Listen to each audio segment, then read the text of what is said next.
Bienvenidas, bienvenidos. Estamos encantados en Power Platform Madrid de recibirte. Hoy estrenamos temporada. Vamos a vernos desde septiembre de 2023 a junio de 2024. Ya sabes que en junio tenemos evento presencial, que es como nuestro cierre antes del verano. Así que vamos a comenzar. Estamos aquí, como siempre, hemos hecho la apertura para hablar un poquito y charlar con las cámaras y los micros abiertos. Vamos a hacer esta breve introducción y luego vamos a pasar a la sesión, que hoy nos acompaña Mariano Cobo. Es para nosotros un placer enorme recibirlo y que nos va a hablar de Azure SQL, que cuándo, cómo y dónde, a ver qué nos va a contar. Va a ser una sesión muy interesante y que tenemos muchas ganas, Mariano, así que muy bien. Bueno, pues vamos a contar que luego haremos el cierre cuando termine Mariano y por parte del equipo para hablar de los próximos pasos y ya después, bueno, pues networking, charlamos un ratico y aquí estaremos. Pues estamos muy agradecidos a los patrocinadores. Nos van a acompañar toda la temporada. Muchas gracias a Encamina, NextStep, Ambinet, Axasure, Crosspoint y Data for All. Estamos de verdad muy agradecidos. Esta actividad sin patrocinio no va a ninguna parte. Y bueno, pues gracias a la confianza que han depositado estas empresas, no, es para nosotros un respiro para poder seguir preparando con tanto cariño nuestros eventos. Bueno, pues formamos parte de algo que llamamos Power Platform España, que está integrado por 24 equipos. Si tienes equipo en tu ciudad, pues súmate, pregúntanos, te ayudamos a contactar con las personas que lo llevan allí. Y si ves que no aparece tu ciudad, avísanos y te decimos cuál es nuestra idea, cómo lo hemos desarrollado, tenemos experiencia y ya verás cómo en tu localidad también será bien recibida la iniciativa. Pues este fue nuestro primer evento, éramos 40, ya quedábamos un poquito menos de los 40 al final. Esto ocurrió el 15 de febrero de 2020 en el primer Global Power Platform Bootcamp que se celebró. Hoy somos 2.429 que hoy han seguido entrando solicitudes, así que, pero bueno, estamos en 404 ciudades de 46 países. Llevamos ya unos cuantos años de trabajo y estamos encantados. Si alguien de los que estaba en la foto, pues ya sabes que estabas en el primer evento. Y somos Power Platform Madrid. Bueno, pues este fue nuestro Global Power Platform Bootcamp de 2023. Fíjate cómo hemos crecido, cuántos éramos, nos recibieron en las oficinas de Tokiota. Nos encantó el evento, la pasamos espectacularmente bien. Nos atendieron muy bien allí todos en Tokiota y la pasamos de maravilla. Así que estuvimos muy arropados. Y este es el último, nuestro evento de junio. Como te decía, nos reunimos para cerrar la temporada y la pasamos muy bien. Estas camisetas amarillas nos las mandaron desde Microsoft, un grupo que se llama Power BI Woman. Entonces estamos las ponentes ahí con nuestras camisetas amarillas. Bueno, ya te digo que la pasamos de maravilla. Eso, como ves, es el final. Fabuloso. Y ahí estamos, 7 ciudades españolas, 1.635 y otros 45 países con 197 ciudades en total, todos estos de fuera de España. Estamos muy contentos, seguimos creciendo, cada día crecemos y nos puedes encontrar. Recuerda que tenemos un canal de YouTube que se llama Power Platform España, donde la mayoría de los vídeos son de aquí, de nuestro grupo de Madrid, pero también hay otras comunidades representadas. Puedes ir, explorar, hay muchos recursos. Demoramos un poco a veces en subir los vídeos, pues nada, ahí estarán y los puedes disfrutar. Y bueno, pues tenemos a nuestro invitado, creo que lo presentas tú, José, ¿no? Bueno, aquí tenemos a Mariano, que hoy nos va a hablar de Azure SQL, cuándo, dónde y cómo. Y bueno, bienvenido, Mariano. Bueno, muchísimas gracias. Un placer enorme poder estar aquí. Gracias, Ana, que fue la gestora de todo esto. Nos conocimos presencialmente allá en marzo en Redmond, así que quedaba pendiente una sesión aquí en Madrid. Bueno, un placer recibirte. Si quieres, ya ve compartiendo. Perfecto. Es un placer tenerte por aquí. Mariano se ha dedicado al mundo de base de datos durante años y años y más. Ya se presentará. Y de verdad que es un gusto. Bueno, así que gracias, cámaras y micrófonos, todos tuyos. Bueno, excelente. Les pido me tengan paciencia. Sabrán por mi tono que soy de Argentina, así que perdonen la pronunciación de algunos términos. La idea es un poquitito hablar de SQL, que está rodeado de alguna manera con Power Platform, ¿no? Porque todos los componentes de la familia de Power terminan en algún momento extrayendo o dejando información ahí. Así que los que venimos con SQL de la vieja guarda, todavía seguimos siendo los amos de llaves, digamos, de los datos de alguna forma. Bueno, vamos a pasar un poco sobre mí. Bueno, mi nombre es Mariano Cobo, soy MVP de Microsoft en la categoría de Data Platform. Tanto como los chicos organizadores y Ana aquí, soy también cofundador de un grupo de usuarios de SQL en Argentina. También tenemos comunidad allí, basada en Buenos Aires desde el año 2014. Soy fundador también de mi propia compañía, que trabajo aquí en España, Estados Unidos y Argentina. Y ya mis canas y poco pelo hace que tenga 20 años de experiencia con SQL Server trabajando. Ahí dejo mi blog, mi email y mi LinkedIn por cualquier consulta, así que estamos ahí conectados. Bueno, un poco el contenido de la sesión de hoy es hablar un poquitito de cómo fueron evolucionando las plataformas de datos o cuáles son las preguntas que fueron surgiendo en todos estos años. Obviamente, por qué considerar la nube como una opción o una alternativa. Y dentro de la nube ver qué tipos de máquinas virtuales o opciones de plataforma tenemos para nuestras bases de datos relacionales. Y finalmente, ya no creo que todos tengan la obligación de hacerlo, pero veremos cómo es una migración hacia la nube de algo que tenemos en nuestros propios data centers o en nuestras propias máquinas, ¿sí? Y un pequeño espacio de preguntas al final. Bien, vamos a por ello. Evolución. A ver, históricamente trabajábamos on-premise, o lo que llamábamos en nuestros data centers o en nuestras computadoras, y ahí teníamos que tomar un montón de decisiones al momento de crear una base de datos, ¿sí? Y preguntarnos, decir, bueno, ¿cuántos servidores tengo que comprar? El día de mañana, si mi base de datos crece, ¿cuánto va a crecer? ¿Sí? ¿Cuánto tiempo tardo en crear una base de datos? Y después venían todas las preguntas de mantenimiento. Es decir, bueno, una vez que ya la base de datos está, el servidor ya lo tengo conectado, con energía, con red, con todo, bueno, hay que monitorearlo, ¿sí? No es que prendo la base de datos y me olvido. Entonces, tengo que hacerme preguntas como qué pasa si hay un desastre, qué pasa si no tengo más energía, qué pasa cuando tengo que actualizar mi base de datos, ¿sí? Seguridad, compliance, bueno, un montón de preguntas que me tendría que empezar a hacer, o si ya me las hice, ya me habré encontrado con estos problemas, ¿sí? Lo cual ahí me hace hacerme un montón de cuestionamientos, de decir, bueno, ¿y ahora qué hago? ¿Sigo manteniendo mi infraestructura yo mismo o salgo a contratar algo que ya me resuelva todas estas preguntas? ¿Sí?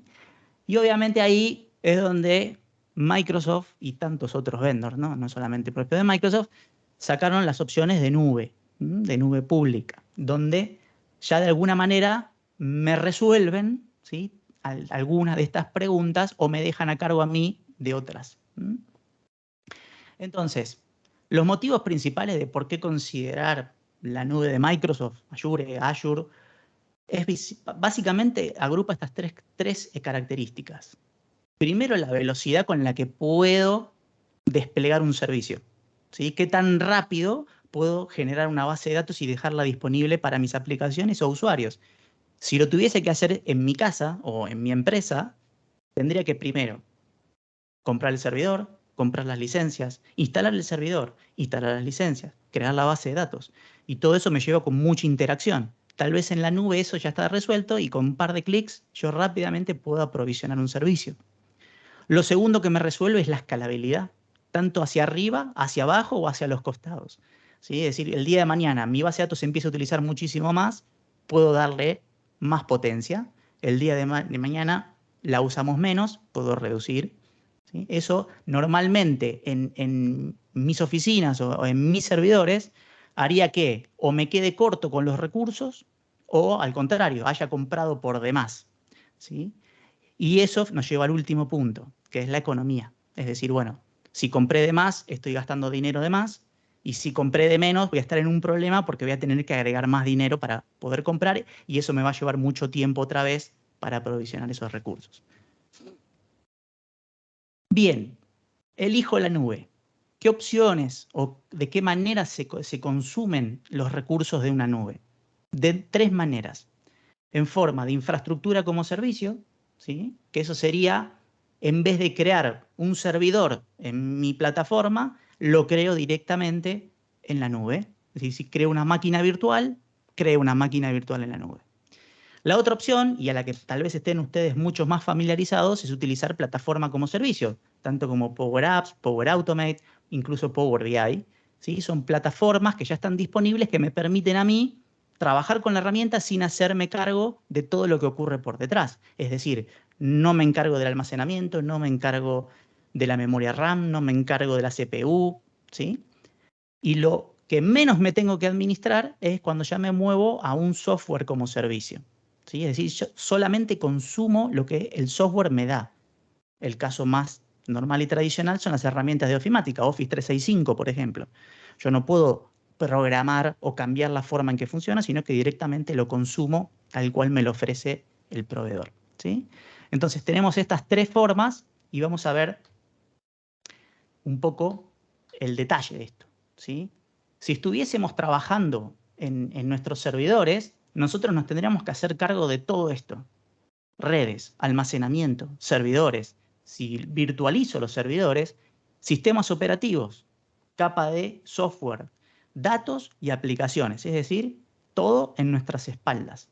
¿Sí? No nos podemos olvidar de actualizar, de mantener. ¿Sí? Todo recae sobre nosotros.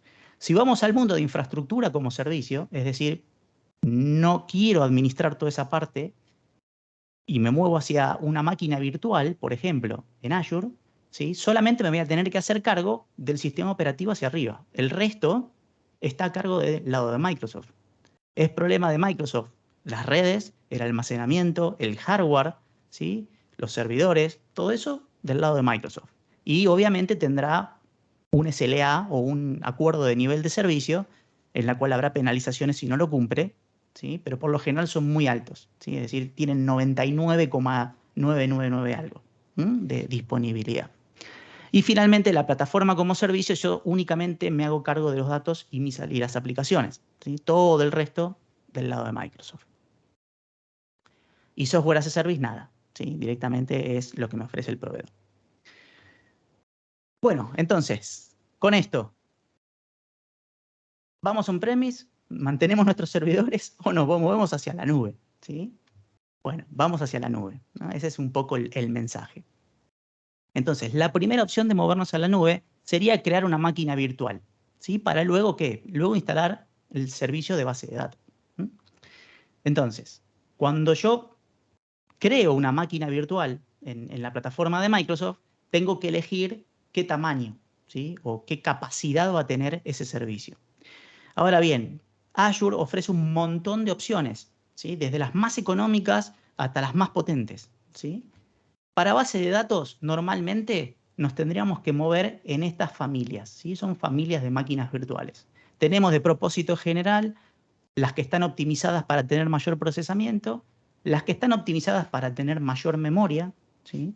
Después están las de mayor almacenamiento y después están las específicas de GPU, que son estas que tienen placas de video dedicadas, ¿sí? Para hacer trabajo de rendering o edición de video, etc. Y por último, las más grandes de todas, que son las de cómputo performante, digamos, de las HPC, que me permiten tener cargas de trabajo muy, muy grandes, ¿sí? Para bases de datos normales, la recomendación es moverse entre estas dos familias, cómputo optimizado o memoria optimizado, ¿sí? Que tienen la cantidad de CPU y memoria RAM más o menos adecuada para lo que se mueve una base de datos. Recuerden, esto no es una receta, sino que va a depender mucho de lo que ustedes necesiten, ¿sí? Ahora, si elegimos las más básicas y ponemos una B, y cuando instalemos el servidor de base de datos hagamos una consulta, y ese SQL cuando corra tarda 2 horas, no me echen la culpa. Acuérdense que hay que usar, ¿sí?, una familia adecuada. Ya de por sí, un motor de base de datos consume y bastante. Y luego, lo otro muy importante, un servidor de base de datos, y ya más allá del de Microsoft, casi cualquiera, se apoya muchísimo en el disco, ¿sí? Está basado o está soportado su performance en los discos, con lo cual es una pieza clave a la hora de elegir una máquina virtual. ¿Qué disco le voy a poner? ¿Sí? Entonces, dentro de la familia de discos que me ofrece Azure, tenemos los clásicos estándar, que son discos mecánicos, ¿sí?, los tradicionales, y después están los de estado sólido. Les diría que para base de datos me mueva dentro de los que son de estado sólido. Y dentro de estado sólido tenemos mayor o menor performance, ¿sí? Con lo cual, si nos movemos dentro de estas familias que les mostré antes, más estas familias de discos, deberíamos estar en un servidor que más o menos responda normalmente a nuestras peticiones. Pero nos tendríamos que mover en esto. Bien, antes de pasar a esta parte, hay un comentario que me gusta hacer de un miembro de la comunidad de base de datos que dice que la nube existe porque en realidad somos muy malos para predecir cuánto vamos a consumir. Porque si supiéramos cómo van a funcionar bien nuestras aplicaciones, podríamos comprar tranquilamente nuestros servidores. Pero bueno, no es nuestro caso. A veces es muy difícil predecir el comportamiento tanto de los usuarios como de las aplicaciones, con lo cual, bueno, la nube nos da estos beneficios. Pero correr nuestros servicios en la nube no es más ni menos que correr nuestros servicios en la computadora de alguien más. Está bien, en este caso la computadora es de Microsoft y presuponemos que nos va a dar muchas garantías, pero no deja de ser hardware y de ser una computadora que puede romperse, puede sufrir daños, algo le puede pasar, ¿sí? Con lo cual no es simplemente descansar con que está en la nube y ya, sino que puede haber algún problema, ¿sí? Entonces, para evitar que nos quedemos sin servicio, hay que pensar muy bien cómo desplegar o cómo consumir estos servicios. Entonces, cuando creo una máquina virtual, tengo que pensar en que un día se puede romper el hardware que está corriendo esa máquina virtual. Entonces, una alternativa para evitar que si se llega a romper por casualidad justo ese servidor donde está corriendo mi máquina virtual, ¿sí?, haya alguna opción de continuidad de negocio. Y para eso aparecen los availability sets, ¿sí? Es decir, mi máquina virtual corre en alguno de ellos y fíjense que este rack, ¿sí?, que está acá, que tiene muchos servidores, comparte una unidad de energía, es decir, toda la energía sale de un lugar solo y las comunicaciones también salen de un lugar solo.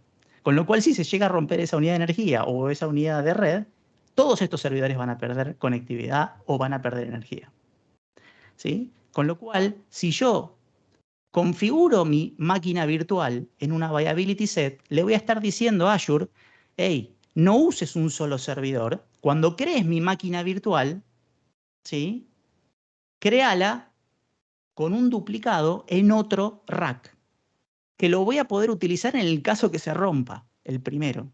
Pero si no lo utilizo, que ahí quede. Pero en el caso de que sí se rompa, mi máquina virtual automáticamente va a vivir en otro rack disponible, ¿sí? Y esto se puede seguir expandiendo no solamente a nivel de rack, que es contingencia local, sino que lo puedo hacer entre zonas, es decir, en una misma región de Azure. Ustedes saben que Azure se divide en zonas y en regiones. La zona puede ser, por ejemplo, Francia, y después hay regiones, podría elegir Francia y podría elegir Alemania, ¿sí? Y mis máquinas que estén distribuidas geográficamente, con lo cual estoy reduciendo muchísimo, ¿sí?, la posibilidad de tener un fallo. Ok, entonces, haciendo un recuento, tengo que elegir bien el cómputo, es decir, cuánta memoria y CPU le voy a dar a mi base de datos, cuánto disco y qué tipo de disco, y finalmente tomar decisiones en cuanto a disponibilidad o resiliencia de esas máquinas virtuales. Repaso, acá está justamente este slide, sea, 4 CPU como mínimo, ¿sí? Para que una base de datos se mueva lo suficientemente suelta o cómoda, ¿sí? Almacenamiento. Yo esto se los dejo. Esto es un poco de historia, de trabajo con Azure y experiencia en el campo, ¿sí? Por eso es tentador poner algo muy chiquitito al principio e ir escalando, pero a veces es preferible arrancar con un poco más, ¿sí? Y estar tranquilo. Entonces, utilizar discos premium, es decir, discos de estado sólido, ¿sí? Eliminar cachés, ¿sí? En lo posible de escritura, porque eso lo hace el SQL Server nativo. No utilizar distribución geográfica para los discos, ¿sí? Porque eso es contraproducente para la base de datos. Y siempre que hagan un cambio hay que detener el servicio de SQL primero, ¿sí? Igual, eso se los dejo así como receta. Y cuando configuran un SQL Server dentro de una máquina virtual, ¿sí? Si les toca hacer ese trabajo, ¿sí? Estas son como el ABC cuando se configura una base de datos.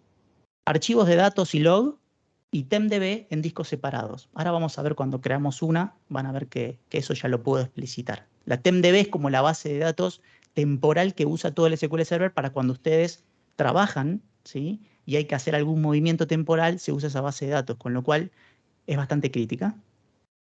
Y por último, siempre excluir del antivirus los archivos de SQL Server, ¿sí? Que también es contraproducente porque si no, el antivirus va a entrar en competencia con el motor de base de datos, ¿sí? Para acceder a los archivos. Y la realidad es que, y hasta el día de hoy no ha pasado, cuando el SQL Server levanta, los archivos de SQL quedan tomados, con lo cual es imposible que un virus pueda infectarlos, ¿sí? Con lo cual no es recomendable que esté corriendo este servicio. Esto es como la receta más importante. Vamos a ver un segundito cómo se crea una máquina virtual. ¿Sí? Este es el portal de Azure, para los que no lo conocen o nunca lo vieron, ¿sí? Dentro de Azure, lo primero que tengo que tener es una suscripción válida, que es a donde me van a cobrar mis servicios, ¿sí? Y todo se organiza dentro de grupo de recursos. O sea, esto es como una agrupación lógica de donde yo voy a ir poniendo mis servidores, ¿sí? En este caso tengo uno que le llamé Power Platform Madrid. Ya tengo varias cosas creadas con antelación, pero vamos a hacer rápidamente una creación de una máquina virtual, ¿sí? Vamos a poner SQL Server, ¿sí? Y acá me permite, ¿sí? Ya tengo imágenes de máquinas virtuales que ya están como preconfiguradas. Tengo diferentes versiones y además de las versiones, las ediciones, ¿sí? Acá tenemos la gratis, que es para desarrollo, ¿sí? Y después tenemos Enterprise o estándar, que son las de pago. Suponiendo que vamos con una gratis para desarrollo, ¿sí? Aquí aparecen lo que les comentaba. Elijo la suscripción, elijo el grupo de recursos y acá le tengo que poner el nombre de la máquina virtual, ¿sí? Demo 1, no importa. ¿En qué región voy a poner esta máquina virtual? Es decir, físicamente, ¿a qué máquina física va a ir mi máquina virtual? Y lo que hablábamos de la disponibilidad, esto de armar availability sets, ¿sí? Esto si lo pongo o le digo no vas a tener redundancia, con lo cual ahí me estoy ateniendo a que si hay un fallo en el hardware, mi máquina virtual va a dejar de funcionar, ¿sí? Entonces, la imagen que elegí es la del SQL Server y acá viene el tema de la familia, ¿sí? El tamaño que va a tener esta máquina virtual. Y vamos desde 2 CPUs, 4 CPUs y así en adelante, ¿sí? Podemos elegir tamaño de memoria y CPU, que se lo habíamos mostrado antes. Tengo que poner claramente una cuenta de administrador y después viene toda la parte de discos, ¿sí? Donde puedo elegir discos de tipo premium, de estándar. Ahí están las buenas prácticas que le había dejado antes. Cómo se va a conectar a la red, qué IP va a tener esta máquina. Y en cuanto a SQL Server, que era lo que yo les comentaba, ¿sí? Acá en el almacenamiento, fíjense que ya automáticamente me separa 3 discos. Me va a crear 3 discos con esta máquina virtual y va a separar, ¿sí? Las cosas. Bien. Finalmente, tendría que configurar todo esto y después de un tiempo, el aprovisionamiento tarda entre 15 y 20 minutos para una máquina virtual, puede ser menos. Finalmente lo que va a terminar pasando, ¿sí? Yo acá tengo precreada una, ¿sí? Es una máquina virtual y que ya tiene su IP, el tamaño, ¿sí? Y todas las configuraciones que yo le di. ¿Cómo me puedo conectar a esta máquina? Normalmente por SQL, o sea, como si me conectase a un SQL normal, o me podría conectar con Remote Desktop, ¿sí? Que es una herramienta de conexión remota. Con lo cual, vieron que son una colección de 8 o 9 clics, tomar un par de decisiones y enseguida tengo un servidor ya funcionando 7×24 para mí. Bien. Frénenme si tienen alguna duda, si no les queda algo claro, si hay, no estoy mirando el chat, pero ahí Ana o cualquiera de los chicos me avisa y De momento nada por el chat. En cuanto haya alguna pregunta por aquí, pues perfecto. te la vamos lanzando. Eso es, lo estamos mirando, no te preocupes. Muy tú. bien, muy bien. Vamos a seguir entonces. Entonces, eso es máquinas virtuales. Vámonos a movernos a plataforma como servicio. Entonces, desde hace bastantes años ya Microsoft dijo, bueno, vamos a tener una opción de base de datos como servicio. Es decir, no quiero administrar todo esto que vimos, qué tamaño va a tener la máquina virtual, cuánto disco, cuánta memoria. Bueno, no, solamente quiero usar la base de datos y ya.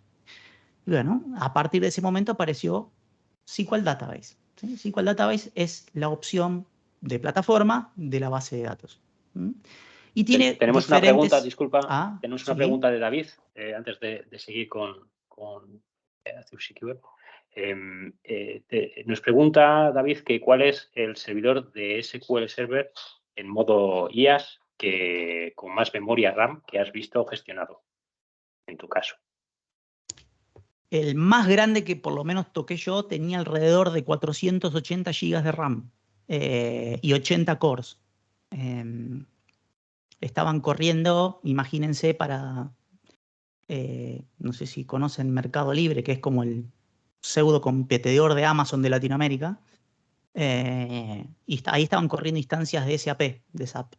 Y eran de ese tamaño eran los servidores. Así que sí, bastante grande y bastante caro. Sí. Pero bueno, hoy la verdad que no hay límite de recursos. O sea, puedo escalar a niveles altísimos. El problema, la contraprestación es el dinero. O sea, empiezan a ser muy onerosos. No sé si con eso respondimos. Bueno, entonces, vamos a base de datos como servicio. Entonces, SQL Database, como su nombre lo dice, es únicamente base de datos como servicio. ¿Sí? Ustedes saben que SQL Server tiene el concepto de gestor de base de datos. ¿Qué significa? Que puedo tener múltiples bases de datos dentro de una misma instancia. Podría tener múltiples aplicaciones utilizando diferentes bases de datos. Cuando yo trabajo con este servicio, siempre estoy en la relación 1 a 1. Es decir, una base de datos, una aplicación, o una aplicación, pero solo una base de datos. ¿Mm? Y todo tiene que estar contenido dentro de esta base de datos. Y después aparecieron, con el pasar del tiempo, diferentes opciones, como Elastic Pool, Hyperscale y instancia administrada, que ahora vamos a ir viendo cada una de ellas.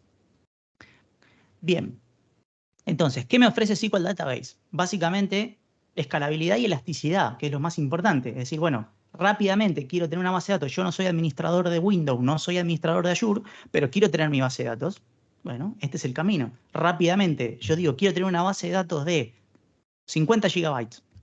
Despliego y no me hago problema por todos los recursos que eso conlleva. Luego, es altamente tolerante a fallos, porque ya su construcción y su diseño hace que tenga recuperación ante desastres ya incluido. Cumple con todas las normativas de Azure, con lo cual, si tengo que cumplir alguna normativa, ya por implementar este servicio lo tengo. Y si tengo que recuperarme es a nivel de self-service, es decir, yo mismo puedo elegir si quiero recuperarme hacia atrás, cuántos backups, todo eso lo administra Microsoft, pero yo puedo elegir hacia dónde ir en el caso de que hubiese una falla, incluso una falla humana. Es decir, borré sin querer archivos de registros o actualicé mal una tabla, puedo recuperar hacia atrás. Y por otro lado, es completamente compatible con SQL Server. Es decir, si yo ya tengo aplicaciones que están utilizando SQL, también puedo usar este servicio, con algunos pequeños cambios, porque no todo está disponible. porque pensemos que solo es la base de datos. No es todo el concepto del motor de SQL Server que me permite hacer un montón de cosas. Sí todo lo que está dentro de la base de datos. Ahora, todo lo que está por fuera, ahí ya voy a tener que ir trabajando caso a caso. ¿Mm? Y algo interesante, y esto es lo difícil de hacer presentaciones de nube, todos los días sale algo nuevo. Y generalmente todos los features de base de datos o de SQL Server primero están implementados en Azure SQL Database. ¿Sí? ¿Por qué? Porque es lo que ingeniería de Microsoft tiene más cerca y lo que rápidamente puede desplegar y probar. ¿Sí? Con lo cual siempre van a estar en la última versión porque Azure SQL no tiene versión. Siempre están en la última versión. ¿Ok? Entonces no hay que migrar, abreviar, patchear. Todo eso no existe. ¿Sí? Bien. ¿Cómo compro una base de datos como servicio? Porque históricamente yo cuando tenía que implementar mi propia base de datos sabía que tenía que comprar un servidor, tenía que comprar licencias, bueno, todo eso que ya sabemos. En cambio en nube yo pago por lo que consumo. Y hay dos maneras de consumir una base de datos como servicio. Con el modelo Vcore o Vcore, que eso es prácticamente elegir cuánta capacidad de cores o de núcleos de procesamiento le voy a dar a mi base de datos y cuánto almacenamiento le voy a dar. Es decir, quiero una base de datos con 4 cores o 4 procesadores y 256 GB de RAM, por ejemplo, o de almacenamiento. ¿Sí? Y elijo esa cantidad y me lo van a cobrar por hora de uso. ¿Sí? En cambio, hay otro modelo más simplificado que se llama DTU o transacciones de base de datos, en donde Microsoft hizo un juego entre procesamiento, almacenamiento y capacidad de peticiones de entrada y salida al disco, ¿sí? De IOPS. Entonces, en vez de escalar en forma puntual, como sería Vcore, DTU incrementa en forma lineal. ¿Sí? Parto de los 5 DTU y puedo llegar a los 3000. ¿Mm? Después vamos a ver cuánto es cada cosa, ¿no? Pero son las dos maneras de comprar, DTU o Vcore. Bien, después de que salió este servicio de base de datos como única base de datos o standalone, y después Microsoft sacó una versión que se llama Elastic Pool. ¿Qué es Elastic Pool? Bueno, básicamente lo que me permite es, en los escenarios donde tengo, imagínense, una aplicación en la cual a cada cliente se le crea una base de datos, pero la aplicación es la misma y el código es el mismo, ¿sí? Yo puedo tener un pool, ¿sí? Una agrupación lógica de todas esas bases de datos, pero que comparten recursos, ¿sí? La cantidad de DTUs, esto que dijimos, este blend entre memoria, almacenamiento y procesamiento, se la doy a todo el pool, ¿sí? Y entre ellas los van a gastar, ¿sí? ¿Para cuándo me sirve? Para cuando tengo un escenario como este, donde tengo, no sé, 20 bases de datos, ¿sí? Y en vez de estar aprovisionándole DTUs a cada una de ellas, digo, no, hago un pool, le pongo un promedio de todas, entonces que ellas se vayan administrando. Si en el tiempo algunas consumen más, otras consumirán menos, y así voy optimizando el costo, ¿sí? O el coste, ¿sí? de eso. Y por si fuera poco, después dijeron, ok, ¿qué pasa si necesito menos? Bueno, ahí apareció lo que se llama serverless, ¿sí? Esta versión directamente dice, no le pongo cuánto procesamiento voy a utilizar, sino que le pongo cotas y digo, bueno, entre esto y esto puede ser que consuma entre 5 DTUs y 100 DTUs. Ahora, ¿cuánto voy a consumir? No lo sé. Entonces se factura por segundo. O sea, fíjense lo granular que puede llegar a ser esto. ¿Para cuándo me sirve esto? Principalmente cuando no sé, y ahí vuelvo al concepto original de que no somos muy buenos previendo los consumos, pero cuando no sé lo que va a pasar, por ejemplo, voy a lanzar una campaña al mercado, no sé, que va a salir con una fecha determinada y tal vez en ese momento tenga un pico y después no, o en horarios puntuales. Bueno, cuando no tengo esa capacidad, me sirve serverless, porque simplemente escala dentro de los parámetros que yo le doy, ¿sí? Automáticamente, yo no tengo que hacer nada. Y lo más interesante es que si no hay nadie utilizándola, se apaga y no me cobran nada más que el almacenamiento. Que el almacenamiento es lo más depreciable en términos de costes porque lo que más cuesta es el procesador, ¿sí? No el almacenamiento. Entonces con esto puedo tener un ahorro muy grande, ¿sí? ¿Qué desventaja tiene? Que obviamente cuando se apaga, al momento de prender, va a tardar más en responder, la primera vez al menos, hasta comparado contra otra base de datos que siempre está disponible, ¿no? Pero es muy, muy económica. ¿Mm? Tenemos una pregunta de David Sí. acerca de Elastic Pool, que acabas de comentar, lo que nos dice si se pueden hacer consulta cross database. Bien, no hay que confundir eso, porque parecería que tengo un pool y tengo muchas bases de datos. A ver, para hacer una consulta múltiples bases de datos, tendría que hacer lo que se llama un Elastic Query, ¿sí? Y eso sí se puede configurar en Elastic Pool, pero tengo que crear un Elastic Query que toque todas esas bases de datos, ¿sí? Elastic Pool simplemente es un concepto de recursos. Para hacer consultas entre bases de datos, la única opción, por lo menos en SQL Database, es con Elastic Query, que es otra característica de SQL Database. Gracias. Manuel también nos hace otra pregunta. Nos pregunta si existen, qué diferencia existe entre Azure SQL Database y Dataverse, si conceptualmente no es lo mismo. Conceptualmente no es lo mismo. Claramente Dataverse viene más por el lado de las aplicaciones y es lo que me permite tener una visión de negocio de los datos sin adentrarme en cómo es la estructura de esos datos. Es decir, ustedes en Dataverse van a ver la entidad cliente. Entonces yo puedo usar la entidad cliente en mis aplicaciones, pero no me preocupo lo que está por detrás de eso ni cómo se arman las tablas, ¿sí? O sea, son conceptos diferentes.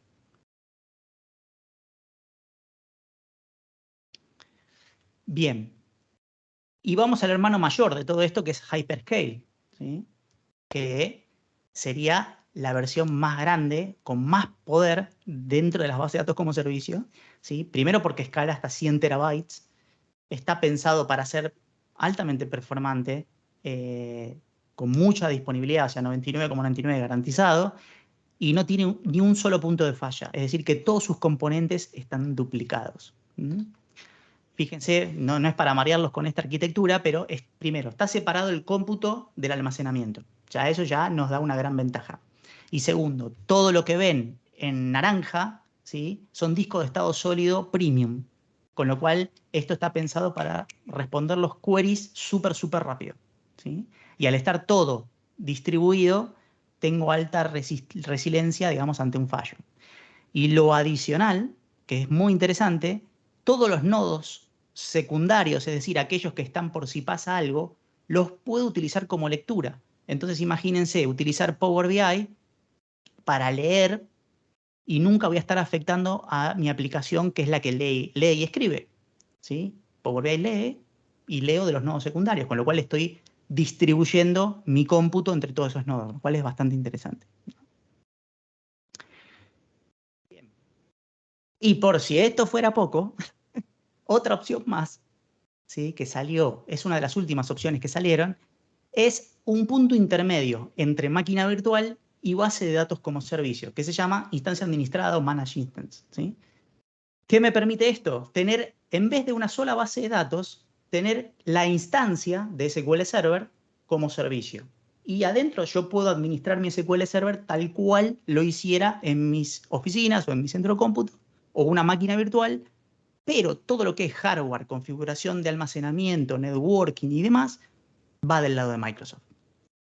¿Qué me garantiza esto? Primero y principal, compatibilidad entre el código de SQL casi en un 100%. ¿Sí? ¿Qué queda fuera de ese 100% o ese 99,9%? Todo lo que el motor puede hacer fuera del motor, ¿sí? Si yo llamo a una, por ejemplo, una API, a una DLL, o si voy a conectarme a un servidor externo, ¿sí? Eso es lo que queda fuera y determinadas características de, o sea, reporting services, integration services, ¿sí?, que son componentes para otras funcionalidades que no es la base de datos. Bueno, cuando yo lo instalo en una máquina virtual o lo instalo en mis oficinas, ahí sí tengo la posibilidad de consumir esos servicios. Eso es lo único que queda fuera. Pero el resto estoy 100% compatible a nivel de código. Incluso puedo hacer backup y restore. Es decir, bueno, tomo un backup en mis oficinas y lo restauro directamente en la nube. ¿Incluye la gente esta parte de administrado? Incluye la gente, por ejemplo, o sea, porque eso sí está dentro de la instancia, ¿sí? Lo que no incluye es todo lo que está fuera, pero todo lo que está dentro de la instancia, súper incluido. Con lo cual, para mí es una gema que nos permite rápidamente movernos de un mundo tradicional al mundo de nube, sin hacer mayores cambios.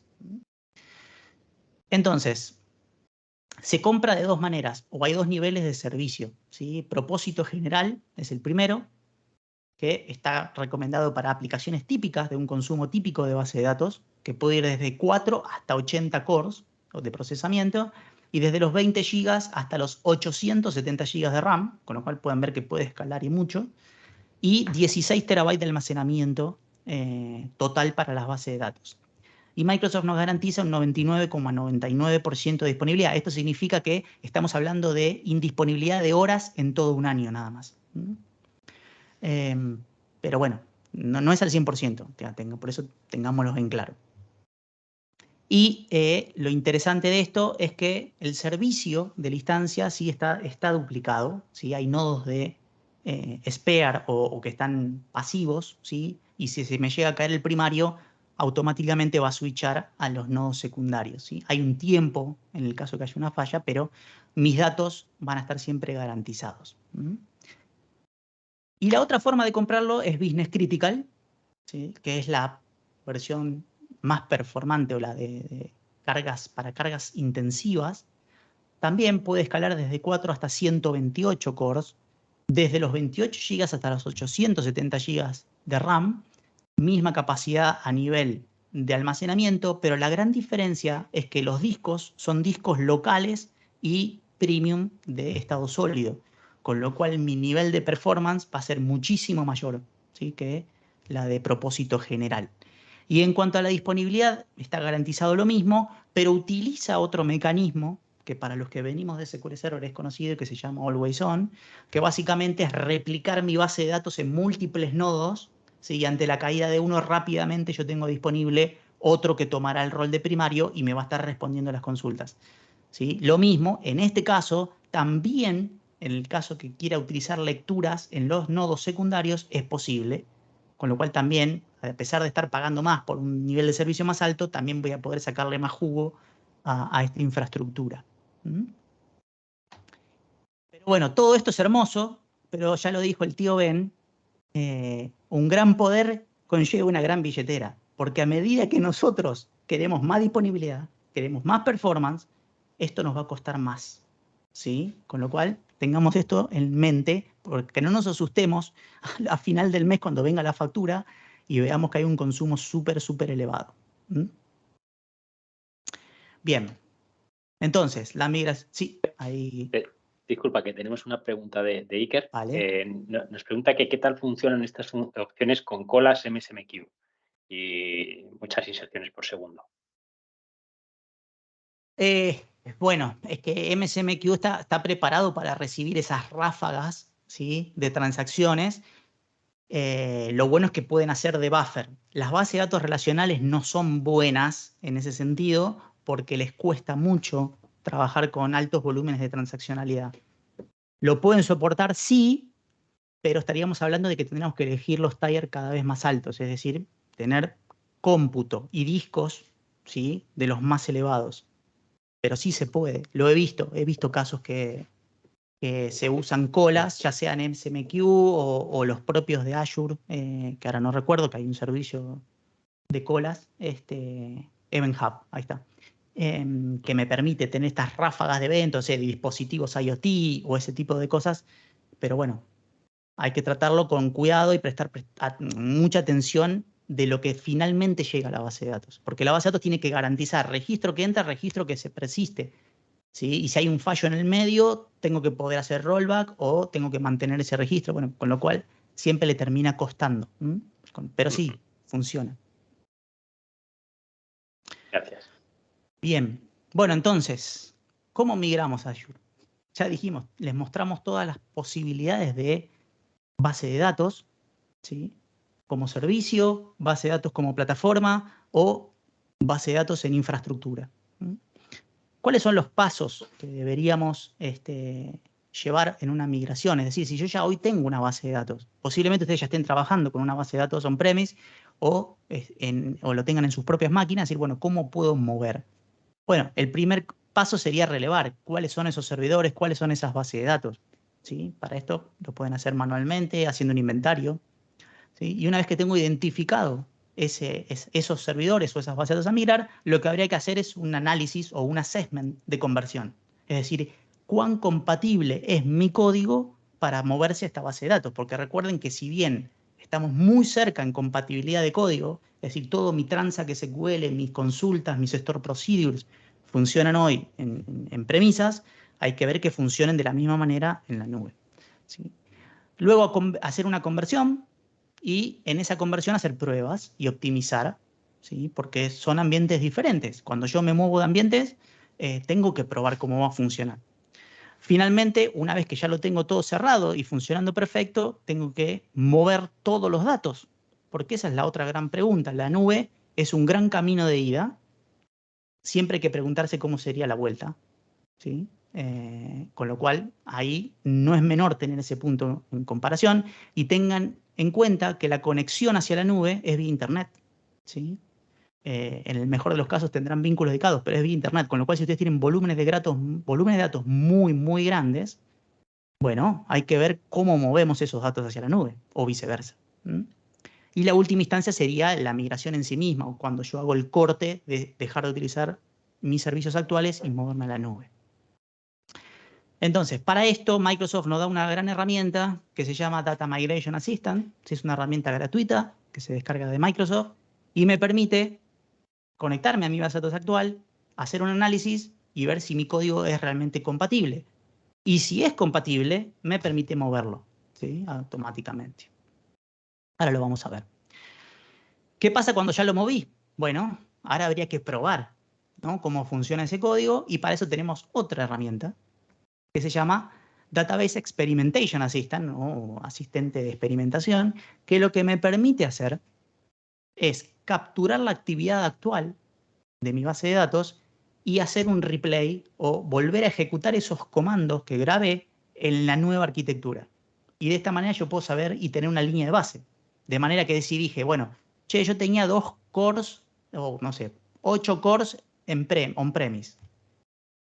¿Son los mismos cores? Lo que le puse 8 cores en la nube. ¿Es mucho? ¿Es poco del otro lado? Porque seguramente no sean los mismos cores, no sean la misma familia, no sean el mismo procesador. Entonces, o el disco puede haber cambiado. Entonces, la manera de probarlo es con esta herramienta, ¿sí? Esta herramienta se basa a nivel de trace, grabo un trace en mi base de datos actual y hago un replay del otro lado. Y finalmente, la sincronización y el día de cutover, ¿sí? Ahí tengo que elegir qué mecanismos puedo utilizar. Puedo elegir backup y restore, que sería lo más tradicional, es decir, hago un backup y lo restauro, eso es offline, o sea, tengo que elegir un momento donde no haya actividad, tomar un backup y restaurarlo. Puedo utilizar un servicio de Azure que se llama Data Migration, ¿sí? Para los más viejos y los canosos como yo, vamos a utilizar log shipping, ¿sí?, que es una técnica que se usaba en SQL Server para exportar las transacciones en forma de backup y hacer un replay de esas transacciones del otro lado. Y para los más complejos, los que tengan un clúster o que tengan alta disponibilidad local, también hay una opción de hacer una implementación híbrida, es decir, tengo nodos en mis oficinas y extender ese clúster hacia la nube con nodos en la nube, ¿sí? Esa es otra opción. Bien. Migro una máquina virtual, ¿sí? Creo la máquina virtual del lado de Azure, tengo mi máquina actual on-premise y con log shipping podría estar pasando los registros de un lado a otro o utilizar, ¿sí?, Azure Site Recovery, que es otra herramienta de Azure, que más está pensada para disaster recovery. Es decir, mis máquinas virtuales están protegidas en el caso que me pase algo en mis oficinas y podría hacer un disaster recovery en Azure de esa misma máquina virtual. Del lado de base de datos nosotros estaríamos utilizando este disaster recovery falso para mover la máquina. Es una opción. Y la otra opción es Databox. No es un servicio que esté muy nombrado, pero suele pasar cuando tenemos bases de datos muy grandes. Imagínense si tuviesen que mover, por ejemplo, 300 terabytes de datos. imagínense copiar eso por Internet. Por más buen vínculo y mejor conexión de fibra tengamos, estamos limitados por Internet, con lo cual no es la mejor manera.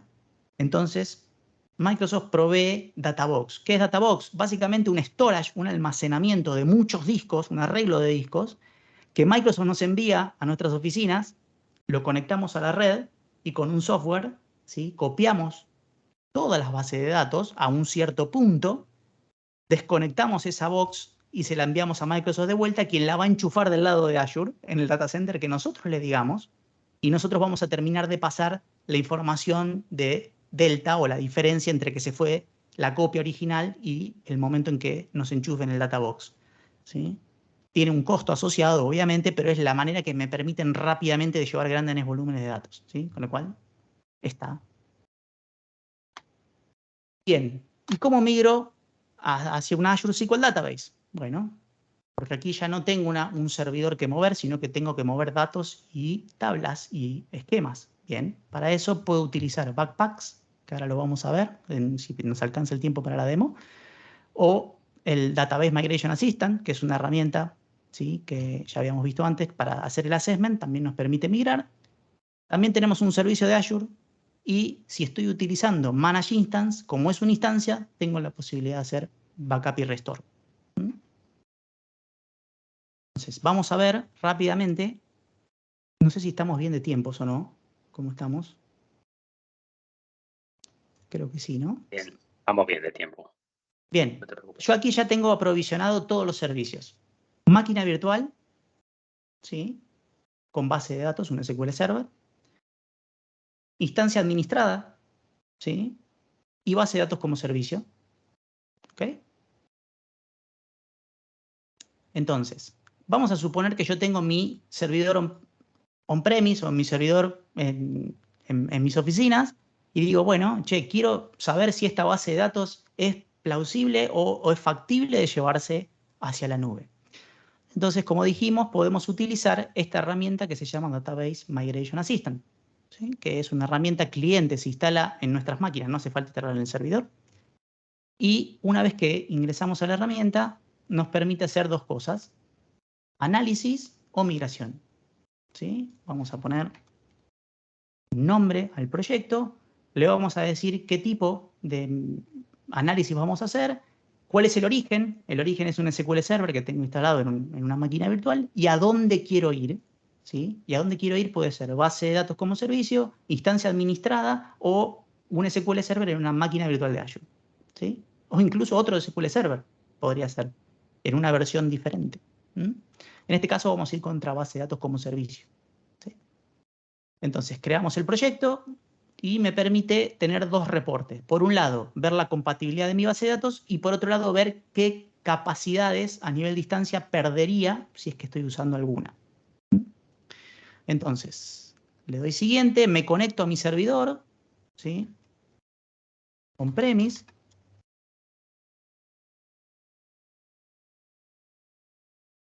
¿Sí? Ahí aparecen mis bases de datos y digo, bueno, vamos a llevar esta que se llama taller y vamos a agregarla.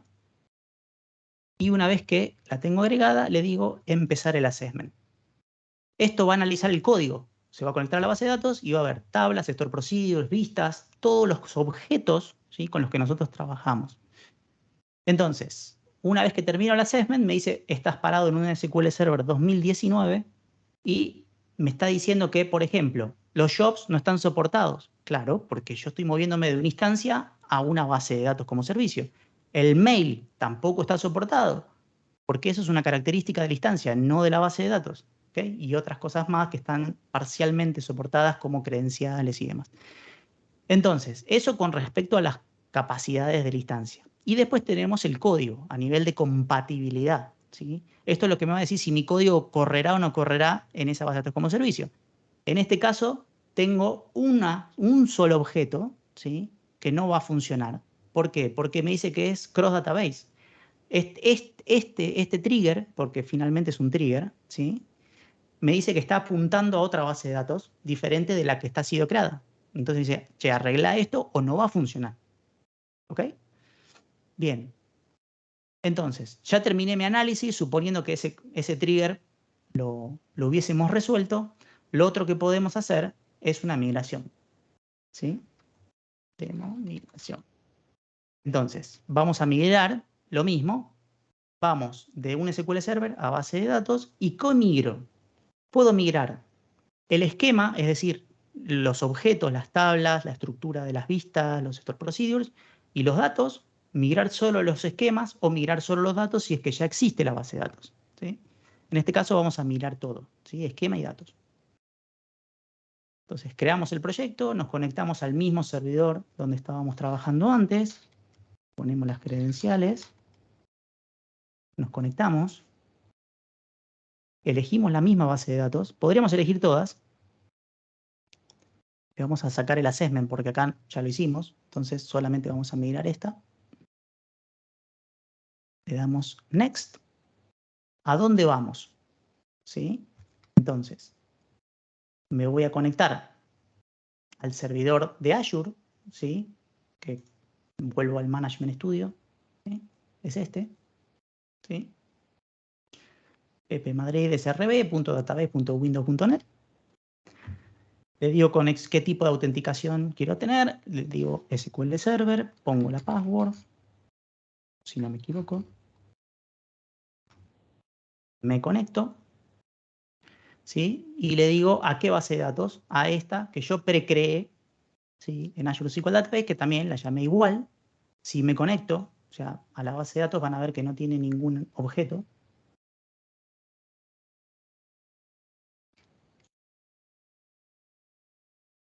Y la velocidad de Azure, esperando, ¿sí? No tenemos ninguna tabla, por ahora está vacía, entonces digo, bueno, todos los objetos van a ir a esta base de datos. ¿Por qué tiene que estar precreada? Porque acuérdense que cuando ustedes crean una base de datos como servicio, le tienen que especificar qué tier van a usar, cuántos DTU o cuántos Vcor le van a dar, ¿sí? Fíjense esto. Vuelvo a Azure un segundito y terminamos la migración y ya con eso los liberamos. Si creo una base de datos como servicio, vamos a poner SQL Database. ¿Sí? Aquí lo tengo. Vamos a crear. Lo mismo de siempre, me pide la suscripción, me va a pedir el grupo de recursos, ¿sí? Y como es la primera vez, me va a decir, che, crea un servidor, ¿sí? ¿Qué es un servidor? En realidad no es un servidor tal como lo conocemos, sino es la puerta de entrada, es decir, el nombre y la IP a la cual yo me tengo que conectar para esa base de datos y el nombre, ¿sí? MongoDB, y vamos a elegir este que ya lo tenemos creado, ¿sí? Le digo qué tipo de ambiente es, si es desarrollo o producción, ¿sí? Y acá fíjense que aparecen los costos, ¿sí? Acá cuando pongo configurar base de datos, puedo elegir si voy a Vcor o si voy a DTU. ¿Mm? Si voy a DTU, me gusta porque dice presupuesto amigable, ¿no? Arranco con 10 DTUs, ¿sí? Para estándar, creo que Basic es 5, sí, correcto. Esta es la más barata de todas y la más económica. 5 DTUs, realmente créanme que es muy poquito. Creo que por lo menos tenemos que llegar a 10 DTU para equivaler a medio core. O sea, para eso tengamos... No hay una comparación directa, ¿no? Pero esto nos saldría, teniendo la base de datos prendida todo el mes, 7 por 24, está en dólares, son $6 por base de datos, ¿sí? Pero fíjense qué rápido podríamos escalar precios, ¿no? Si me voy a servicio básico, ¿sí? Arranco en 10 y puedo llegar a 3.000 DTUs, ¿sí? Y dependiendo del tamaño máximo, ¿sí? Ya pasamos de $6 a 4.500, ¿sí? O si me voy a Hyperscale, si quisieran, ¿sí? Que es el más grande de todos, podría ir hasta 80 cores, ¿sí? Con 4 réplicas y ya estarían $66.000 por mes. Ya, acuérdense del tío Ben. Un gran poder, una gran billetera. Bien, volvamos a la migración. Entonces, yo precreé mi base de datos vacía. Le doy continuar. Y lo que va a hacer este proceso es recorrer todas mis tablas, mis vistas y mis objetos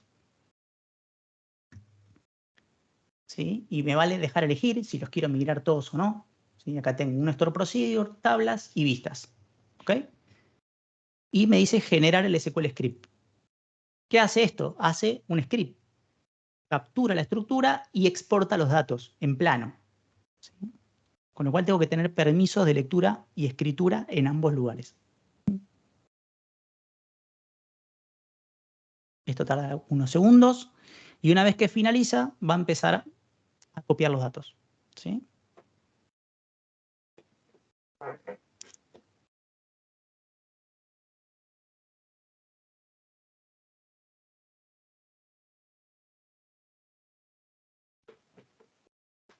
Bien. Tenemos algunas preguntas que hemos preferido dejarles para el final para no interrumpir. Corriendo el wizard. ¿Sí? Sí, vale. Pues bueno, abrimos el micrófono, si te parece, a Jorge. Vamos a permitir el micrófono a los asistentes. Y bueno, Jorge, puedes abrir tu micrófono y lanzar tu pregunta. Ok, muchas gracias.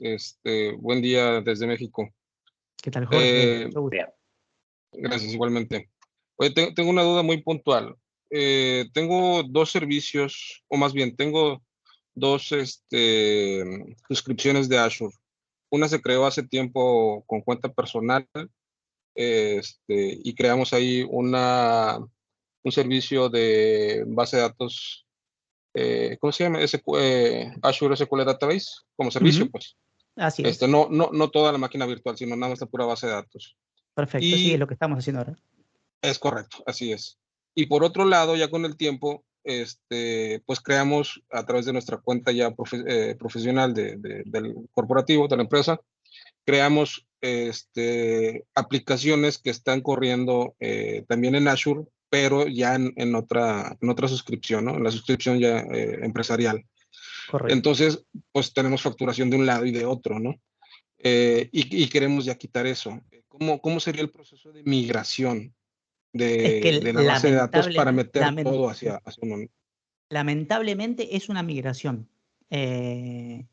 Por más que existan en la misma región y en el mismo data center, por así decirlo, recursos, Microsoft considera como base de la pirámide, por así decirlo, la suscripción. ¿Sí? A partir de la suscripción es que se crea todo y todo está atado a esa suscripción.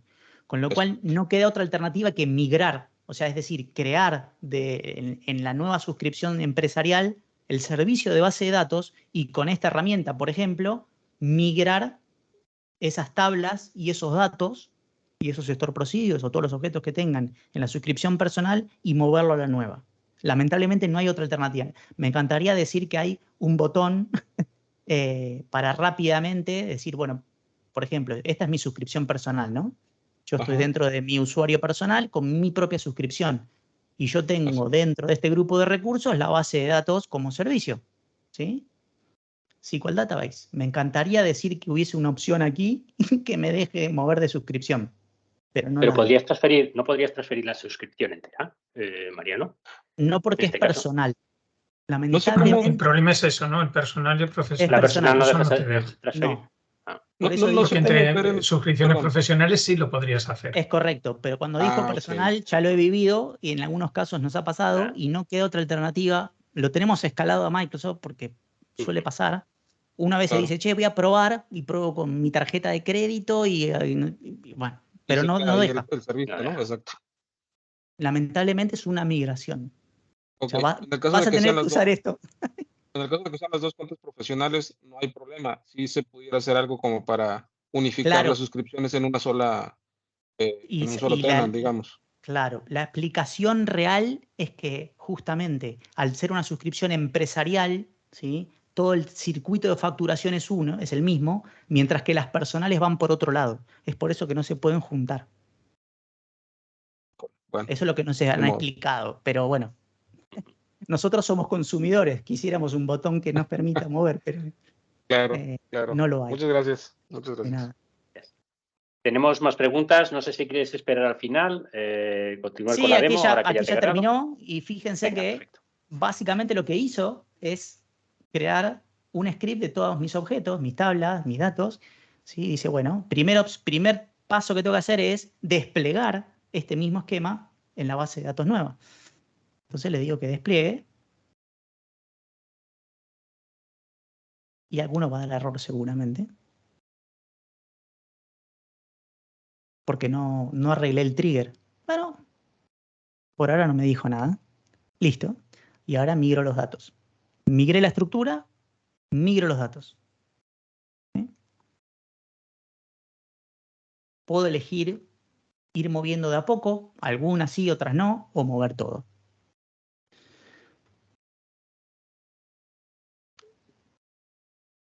Y ahí empieza la migración. Obviamente, esta es una base de datos sumamente pequeña, de muy pocos registros, ¿sí? Por eso lo hacemos en vivo. Esto en una migración real habría que programarlo y elegir un corte de servicio, ver el momento en cual hacerlo, etcétera, etcétera. ¿Mm? Y aquí lo vamos a ver si refresco, ¿sí? Ya en mi base de datos como servicio, ya aquí aparecen todas las tablas, y si hago un query, ¿sí? Sobre esta, ¿sí? Ya tengo los datos. Una duda que me surgió con este ejercicio. Sí. Al estar consultando hacia una base de datos y el estar inyectando información hacia el nuevo servidor y la nueva base de datos, pues obviamente eso te va a generar consumo por los DTUs usados, ¿no? Correcto, sí. Las inserciones van a terminar generando DTUs, sí. Claro, ok. Pasamos de comprar un activo a comprar un servicio, ¿sí? Ese es el cambio de paradigma entre la nube y lo que nosotros teníamos históricamente en nuestros equipos. Pero sí, Hay todo un es consumo. proceso, así como tú, yo soy de la vieja escuela, ¿no? En donde aprendimos a hacer los respaldos y demás. Y cambia un poco el escenario con Azure. ¿Hay algo que me permita crear un respaldo a la vieja escuela del servidor anterior y montar ese respaldo para recuperarlo en la otra instancia? Únicamente hay dos opciones. Dependiendo la edición y versión que tengas del SQL Server on-premise, o sea, digamos, local, si es 2022, sería la última versión que hay disponible, sí podrías hacer un backup y un restore en Managed Instance, ¿sí? En instancia administrada. Porque Ok. sería lo mismo, instancia de on-premise contra instancia de la nube. O Okay. si no tengo SQL 2022 y tengo una versión anterior, 2019, 2016, etcétera, tendría que tener una máquina virtual con un SQL Server del lado de Azure. Ahí sí podría ser backup y restore. ¿Sí? Ok, en el caso de Managed Instance es con el Management Studio, ¿no? Sí, aquí la ves. Esta es una Managed Instance. O sea, base de datos como, digamos, instancia como servicio. Yo acá puedo tener múltiples bases de datos y puedo hacer un restore database. ¿Sí? O sea, yo tranquilamente podría hacer un restore de algo que hice on-premise. Ok. El caso es este, si se los muestro rápidamente. Así como les dije que teníamos esta herramienta para migrar, también hay una versión de nube, ¿sí? Que se llama Azure Database Migration Service, ¿sí? Y me permite justamente moverme de un SQL Server en premisas a una Managed Instance. ¿Y cómo lo hago? A través de un backup, ¿sí? Ok. Hago primero el backup en premisas y lo copio a una storage account de Azure, ¿sí? Fíjense, la misma base de datos, taller que migramos recién a base de datos como servicio, recuerden que esa estaba en un servidor on-premise. Yo le hice un backup tradicional y lo grabé en esta storage account, ¿sí? Que es el almacenamiento en la nube.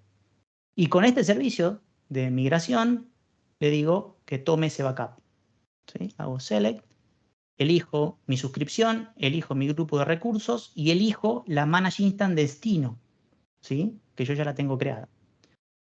Y le digo de dónde voy a tomar mi backup. Le digo que va a estar en esta storage account y va a ser este archivo .back, ¿sí? Que yo saqué on-premise. Y le digo el nombre de la base de datos, taller, le pongo SQLMI, ¿sí? Que va a ser el destino, ¿sí? Y le digo, empieza la migración, ¿sí? Y ahí empezó a restaurar. en la Manage Instance. Si yo me voy acá, vamos a ver que en la Manage Instance ahora debería haber, ¿sí?, una base de datos que está restaurando. Y cuando termine ya la voy a poder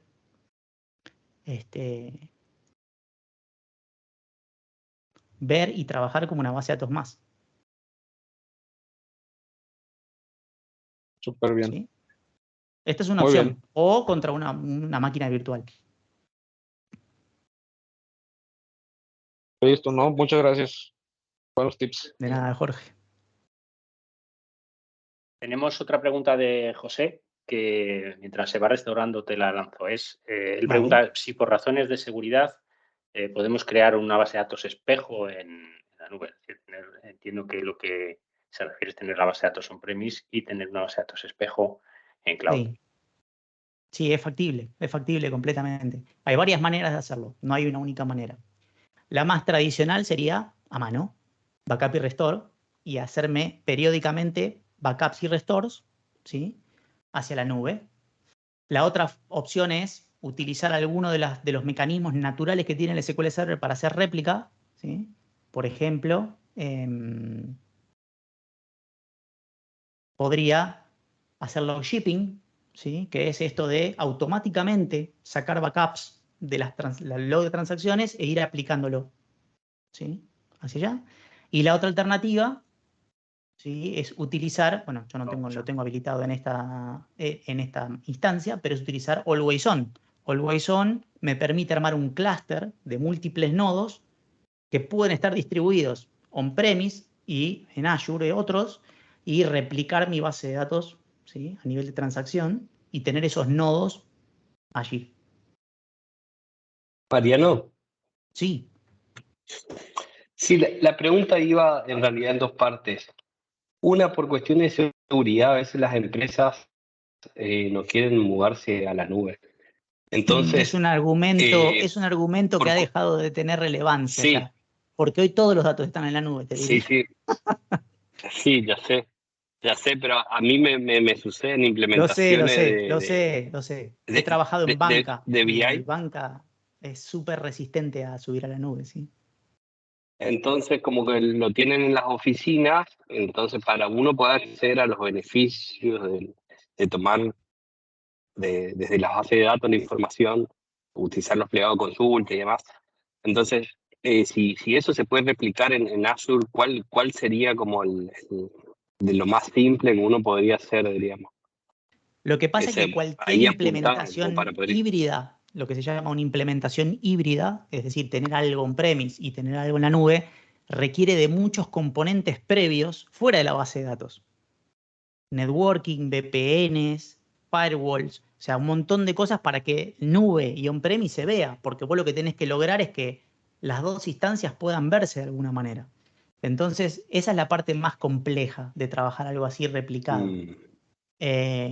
Poder es totalmente factible. Aunque no actualice en tiempo real, pero sí que actualice en algún momento, diríamos. Claro, entonces ahí te diría, si es algo más tipo batch o más algo que se haga no en forma en real time, o sea, en tiempo real, que estés constantemente replicando, yo iría por un camino más casero, en todo caso, si el negocio lo tolera. Es decir, bueno, si hago un refresco de los datos una vez por día, bueno, sí, algo así. Si los volúmenes lo permiten, iría por el camino de un backup y restore, o en el peor de los casos un log shipping, pero iría por un backup y restore. Es lo más sano y lo más fácil y lo más seguro para hacer. SQL Server te permite en forma nativa hacer un backup a la nube, por ejemplo. Y vos desde la nube podrías tomar ese mismo backup. Eso sería lo más seguro porque primero, el destino que es el almacenamiento, solo podés configurarlo para que acepte conexión de un determinado servidor y de una determinada IP. O sea, no puede entrar nadie más. Y vos desde Azure podrías acceder a ese mismo backup, ¿sí?, sin problemas. Entonces todos los días estás restaurando. Si la ventana horaria te lo permite y el negocio te tolera que los datos estén día -1, sería el camino más simple. El resto ya requiere de muchas otras piezas que estén preconfiguradas antes de llegar a la base de datos. ¿sí? Claro, sí, es una opción a la resistencia por ahí que uno se encuentra. Claro, digamos, ¿no? pero después tenés que explicar que Power BI o cualquier está en la nube. Sí, En definitiva, sí. Hasta en el nuestro service correo tuve pasa por problemas la por eso. nube antes de llegar a nuestras manos. Entonces, como que es un argumento fácil Claro, de rebatir, sí. ¿no? Y no complejizar, Sí. porque en definitiva todo termina siendo más complejo si tengo que administrar algo híbrido. Está bien. Y volviendo al tema de Azure, tengo entendido que el almacenamiento en Parquet se lleva mejor con lo que es Power BI. ¿Cómo juega eso en esta estructura, diríamos? Claro, ahí ya salimos del mundo transaccional y nos metemos más en el mundo no relacional. Definitivamente, Parquet es un formato de archivo que está pensado para comprimir en forma columnar. Entonces, es mucho más eficiente para la hora de leer de Power BI, porque Power BI funciona así. Entonces, es más eficiente en ese sentido. Y también te permite que trabajar con otro tipo de herramientas, ¿sí? Más orientadas a no relacional, como Python, trabajar con notebooks, hacer transformaciones, trabajar con los data flows. O sea, tiene otra consonancia diferente. Esto es servicio de datos, base de datos relacional, es para aplicaciones que trabajan en línea. Voy, leo registro, escribo, voy, leo registro, escribo, voy, leo un registro, ¿sí? No para analítica, pero Parquet definitivamente para analítica sí. Ahora, exportar, por ejemplo, esos registros que vos tenés on-premise y los exportás con alguna transformación a Parquet, sumamente válido. En vez de llevarme la base de datos, me llevo los Parquet. ¿Sí? Va a ser eficiente. Bien, gracias. No, de nada. Vale, tenemos otra pregunta de David que nos dice cuál es la menor versión que podemos restaurar en Azure como IaaS. La menor versión de Azure, de SQL Server. Sí, un 2008 R2, 2005, 2012. A hoy, lo mínimo que te permite poner como imagen, no quita que yo pueda armar mi propia imagen, ¿eh? Y si tengo ahí en algún cajón olvidado una media de instalación de SQL muy, muy viejo, lo puedo hacer. No lo recomiendo porque no tiene soporte. Pero cuando voy a crear, una máquina virtual de SQL, la imagen más pequeña que tengo creo que es 2014, si no me equivoco. Ahora, 2014 aceptaría base de datos hasta 2005. O sea, un backup hecho en 2005. ¿Sí ven? 2014 es la versión más pequeña. No, perdón, 2012. Bien. 2012 Service Pack 4 es lo mínimo que me dejan poner. Y eso tranquilamente acepta 2005. O sea, ya más atrás que eso, muchachos, tenemos un problema. Pero sí, esta sería la versión más pequeña que podemos poner. Muy bien. Bueno, finalmente acá terminó bien, con lo cual si voy a mi instancia administrada, esto debería haber finalizado. ¿Sí? Y acá tengo mi base de datos restaurada desde on-premise hacia Azure con el servicio de migración y tengo mis mismas tablas. Y vamos a ver marcas y vamos a ver lo mismo.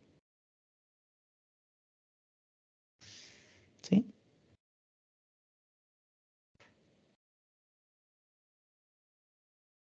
Bueno, está bastante chulo este servicio, bastante moderno. Algo que me olvidé mencionar por completo es que, y esto va en contraposición al tío Ben del Hombre Araña, ayer, y parece mentira, pero ayer Microsoft anunció un nuevo nivel de servicio de base de datos de Azure SQL gratuito para toda la vida de cada suscripción. Es decir, yo puedo crear una base de datos en forma de desarrollo gratuita.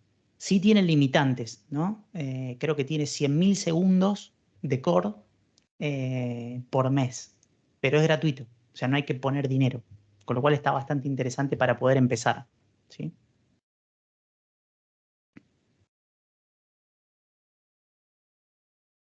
Que no lo incluí en la presentación porque salió ayer. Muy bien. Bueno, pues vamos a ver si hay más preguntas. No sé si has terminado, Mariano. ¿Quieres añadir algo más? No. Sí.